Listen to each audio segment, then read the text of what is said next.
Hello বন্ধুরা, আসসালামু আলাইকুম। পাপড়ি মাশরুম অ্যান্ড অ্যাগ্রো ফার্মের পক্ষ থেকে সবাইকে শুভেচ্ছা। আশা করি সবাই ভালো আছেন। একজন শ্রদ্ধেয় ক্রেতা জানতে চেয়েছেন মাশরুম কিভাবে খেতে হয়, একটু জানিয়ে দিলে উপকৃত হতাম।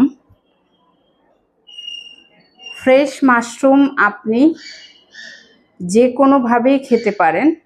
যদি আপনি সবজি আকারে খান খেতে পারেন, পাকুড়া বানিয়ে খেতে পারেন, চপ বানিয়ে খেতে পারেন, ভর্তা বানিয়ে খেতে পারেন, ভুনা করে খেতে পারেন, অথবা ভাজি করে খেতে পারেন, মাছের পাশে দিয়ে খেতে পারেন, মাংসের পাশে দিয়ে খেতে পারেন, নুডলসের মধ্যে দিয়ে খেতে পারেন। যে কোনোভাবেই আপনি খেতে পারেন ফ্রেশ মাশরুম।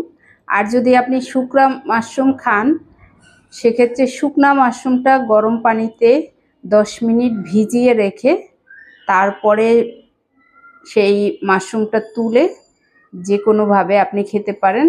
সেটা সবজি হোক অথবা মাছের পাশে হোক, পদ্ধতি একই রকম। ফ্রেশ মাশরুম হোক অথবা শুকনা মাশরুম, শুধুমাত্র শুকনা মাশরুম হলে আপনাকে গরম পানিতে 10 মিনিট ভিজিয়ে রাখতে হবে।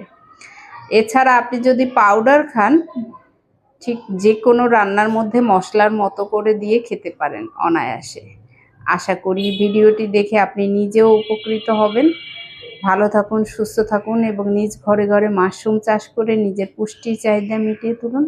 ভালো থাকুন। আল্লাহ হাফেজ।